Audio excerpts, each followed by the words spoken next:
میں سے ہیں، ہم انہیں بے وقوف بناتے ہیں۔ تو نفاق جہاں کہیں بھی پایا جاتا ہے اس کی فطرت میں یہ ہوتا ہے کہ وہ دھوکے دے، فریب سے کام لے، لیکن جہاں ایمان ہوتا ہے وہاں دھوکہ اور فریب نہیں ہوتا۔ اب اس کے علاوہ اگر دیکھا جائے تو کل میں تذکرہ کر رہا تھا، جو گفتگو مختصر رہ گئی تھی، صاحبان ایمان کی مثالوں کو بیان کرتے ہوئے اصحاب کہف کے حوالے سے،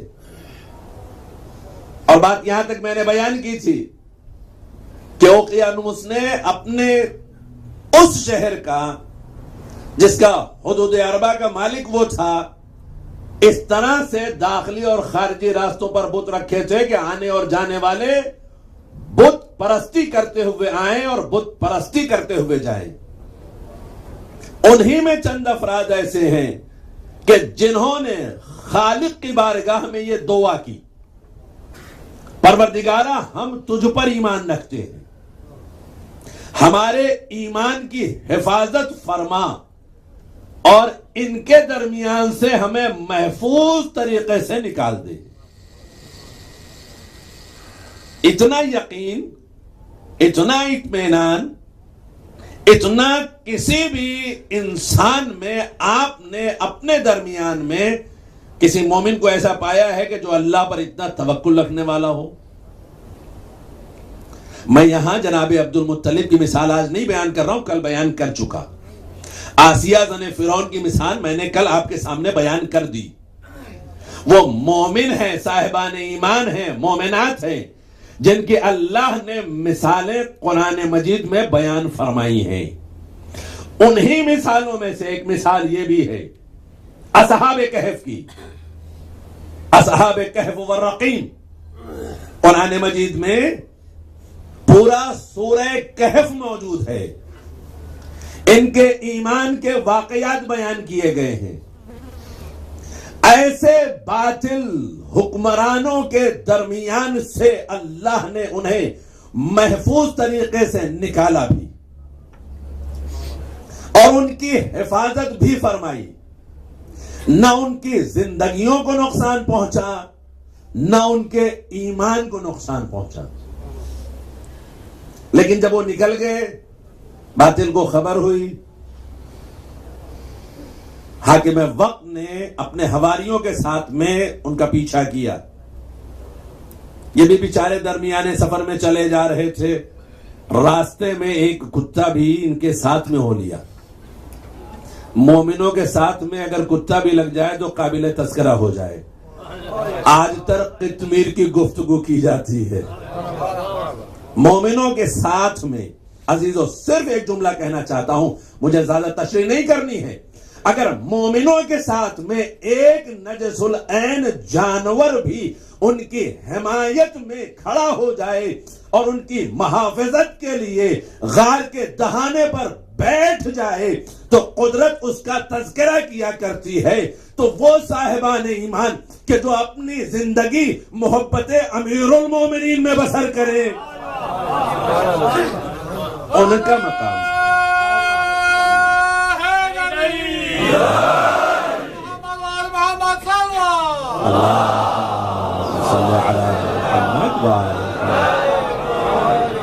ان کا مقام، ان کی منزل کون ہے جس کا تجزیہ کرے؟ مثال اس جانور کی ہے، اللہ نے اس کا بھی تذکرہ کیا ہے، لیکن کس طرح سے ہے؟ مومنوں کی حفاظت کے لیے اگر یہ کتا ساتھ ہوا ہے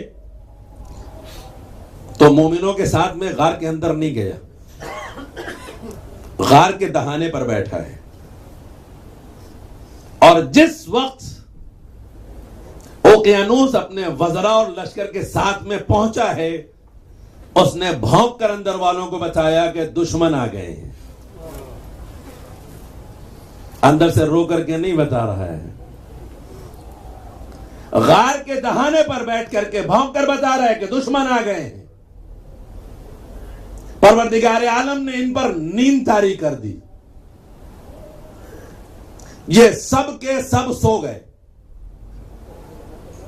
اور سونے کی صورت میں جب یہ اپنے لشکر کے ساتھ میں پہنچا، ایک کتے کو دیکھ کر کے کسی کی جرات نہیں ہو رہی تھی جو اندر داخل ہو جائے۔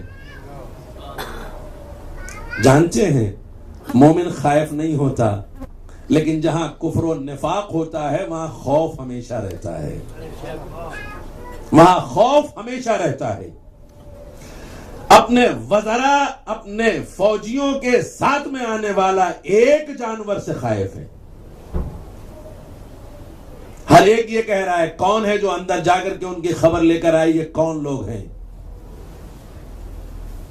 ایک ایسا وزیر جس نے جرات کی، تاریخ میں بیان کیا گیا اس کے پاس بھی کچھ شائبہ ایمان تھا، مختصر سے ایمان کی شعائیں اس کے قلب میں بھی روشن تھی۔ کہ میں جاتا ہوں دیکھ کر آتا ہوں۔ اندر داخل ہوا، گیا، سب کے چہروں کو دیکھا، سب کو پہچان گیا، اور پہچاننے کے بعد باہر آیا۔ آنے کے بعد اوقیانوس سے کہتا ہے ایسا لگتا ہے کہ وہ سب خوف سے مر گئے۔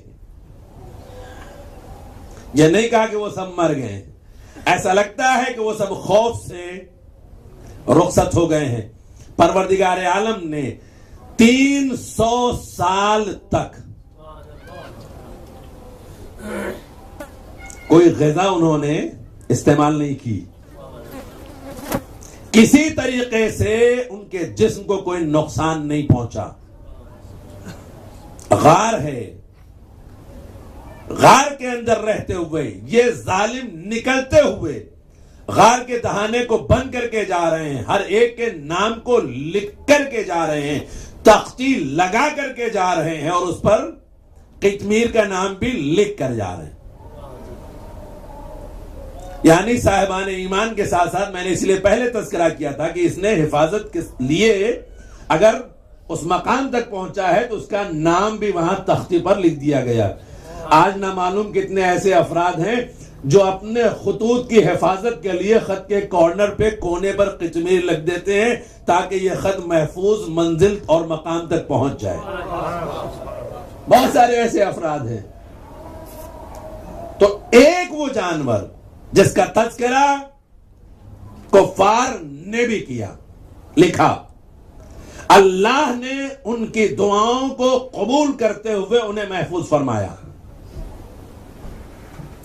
کیا یہ ممکن ہے کہ جس میں انسانی 300 سال تک محفوظ رہے اور اس میں کوئی بھی خلل واقع نہ ہو، کوئی ضرر نہ پہنچے؟ سائنٹیفک اعتبار سے، میڈیکل سائنس کے مطابق یہ ممکن نہیں۔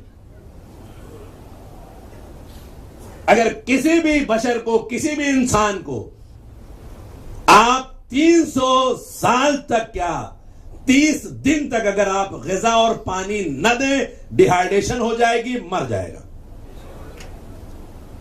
اور بعض ایسے حادثات ہوئے ہیں کہ اگر زلزلے وغیرہ میں کوئی دب گیا ہے، 30 دن بعد، 40 دن بعد اگر وہ نکالا گیا ہے تو وہ اس قابل نہیں رہا ہے کہ وہ چل پھر سکے جب تک کہ اس کا علاج اور معالجہ نہ کرایا گیا ہو۔